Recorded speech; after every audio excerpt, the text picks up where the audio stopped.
تبھی جا کر کے بچے ایمان پر باقی رہ سکتے ہیں، بچوں کا ایمان محفوظ ہو سکتا ہے، بچے اسلام پر صحیح عمل کرنے والے ہو سکتے ہیں۔ تو اس لیے آپ سے گزارش ہے کہ رمضان کریم کے ذہن اندر آپ ارادہ کر لیں کہ آپ انشاءاللہ آپ خود بھی قرآن کریم سیکھیں گے اور اپنی اولاد کو بھی قرآن کریم سکھلائیں گے۔ انشاءاللہ سیکھیں گے نا بھائی؟ آپ کسی کے کوئی مشکل نہیں ہے، قرآن کریم کو سیکھنا بڑا جو ہے کوئی بہت بڑا پہاڑ اٹھانے کا معاملہ نہیں ہے۔ بچوں کو قرآن کریم سکھلانا بھی کوئی مشکل نہیں ہے، بس آپ تھوڑا سا وقت دے دیں۔ ہمارے مکاتب کی مجبورہ کی جو ہے مجموعی طور پر جو ہمارے شہر میں جو مکتبے چلتے ہیں، ان مکتبوں کے اندر مجبورگیوں میں بڑی مجبورگی یہ ہے کہ بچے مکتب میں آنے کے لیے صرف 10 منٹ کا ٹائم لے کر آتے ہیں، 5 منٹ کا ٹائم لے کر آتے ہیں۔ 5-10 منٹ کے جو ٹائم سے کچھ ہونے والا نہیں ہے، بس وہ نام کے طور پر بیچتے ہیں۔ آپ سمجھ رہے کہ بچے مکتب میں جا رہے ہیں، آ رہے، 10 منٹ میں جاتا ہے۔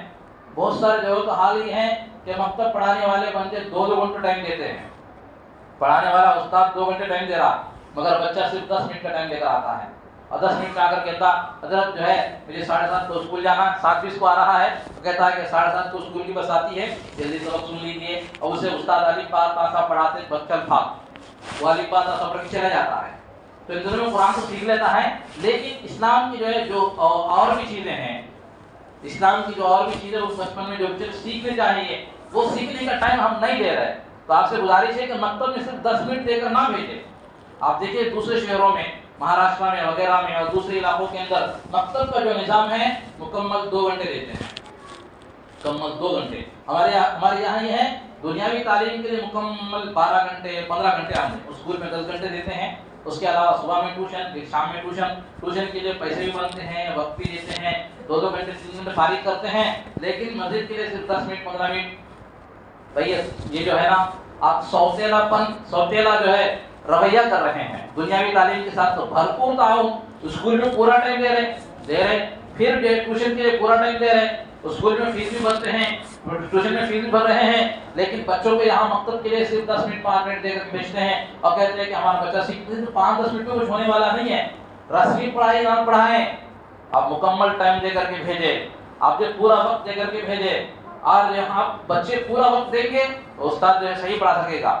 بہت ساری مجبورگیاں ہیں، کئی چیزیں ہیں ہمارے یہاں جو مکتبوں کا جو نظام مضبوط نہیں ہے، اور ہمارے مکتبوں کے اندر جو بچوں کو صحیح تعلیم نہیں دی جا رہی ہے، تو من جملہ بہت ساری مجبورگیاں ہیں، بہت ساری پریشانیاں ہیں۔ اس میں بڑی پریشانی یہ ہے کہ ماں باپ عظمت کے ساتھ مکتب کو نہیں بھیجتے، گیا تو گیا، نہیں گیا تو نہیں گیا۔ ٹیوشن نہ جانے پر ماریں گے، ٹیوشن نہ کیوں، وہاں فیس بن رہے نا، فیس بن رہے تو تاکید کے ساتھ بھیجیں گے، اہتمام سے جا کے لے کر چھوڑیں گے، ٹیوشن ضرور بھیجیں گے۔ مکتب گیا تو ٹھیک ہے، نہیں گیا تو کوئی مسئلہ نہیں۔ مکتب جو ہے مکتب کو جا کے بچہ یوں جاتا ہے، 10 منٹ میں واپس آ جاتا ہے، کوئی پوچھتے ارے 10 منٹ میں کیوں آ گیا، پوچھتے نہیں، بلکہ بعض لوگ آ کے کہتے ہیں کہ ہمارے بچے کو جو ہے ٹائم نہیں رہتا ہے۔ آپ جیسے ٹیوشن کے لیے ٹائم سیٹ کر رہے ہیں، مکتب کے لیے بھی ٹائم سیٹ کیجیے۔ جیسے دنیاوی تعلیم کے لیے آپ وقت دے رہے ہیں، دینی تعلیم کے لیے آپ وقت نکالیے، صبح میں دیجیے، شام میں دیجیے، مسجد میں بھیجیے، یا جو ہے ہوم ٹیوشن رکھوائیے، جیسے بھی ہو بچے کو دینی تعلیم جو ہے معقول مقدار میں دیجیے، ورنہ پھر آئندہ جو ہے یہ بچے ارتداد کے اس میں پڑ سکتے ہیں، اور یہ اسلام کے باغی ہو سکتے ہیں، اور اسلام کے دشمن ہی بن سکتے ہیں۔ ایسے حالات ہیں، اس لیے آپ سے بڑے ہی ادب کے ساتھ گزارش کرتا ہوں کہ آپ خود بھی قرآن کریم سیکھیں، اور اپنے اولاد کو بھی قرآن کریم سیکھنے کی جو ہے فضا بنائیں، ماحول بنائیں، اور یہ صحیح ڈھنگ سے جو ہے سکھائیں۔ صرف یہ نہیں کہ 5 منٹ 10 منٹ کے بھیج کر کے آپ یہ نہ سمجھے کہ ہمارے بچے پڑھ رہے ہیں، بلکہ نگرانی کریں، جیسا ہم اسکول کی تعلیم کی نگرانی کرتے ہیں، اسکول کی تعلیم کا دیکھتے ہیں، مکتب کا بھی دیکھیں کہ بچہ مکتب میں گیا تو سبق لیا کہ نہیں لیا، سبق کہاں سے کہاں تک پڑھا، کیا پڑھا رہے ہیں، کیا نہیں پڑھا رہے ہیں، بچے کیسا پڑھتا ہے کیسا نہیں پڑھتا ہے۔ کبھی امام صاحب سے ملیے، امام صاحب سے بات کیجیے کہ حضرت ہمارا بچہ آ رہا کہ نہیں آ رہا تو پڑھ رہا نہیں پڑھ رہا کیا ہے، اور جب امام صاحب بتائیں گے کیا مجبورگی ہے اور بچہ کیا کمزوری کر رہا ہے، امام صاحب بتائیں گے کہ اس کمزوری کو آپ دور کریں۔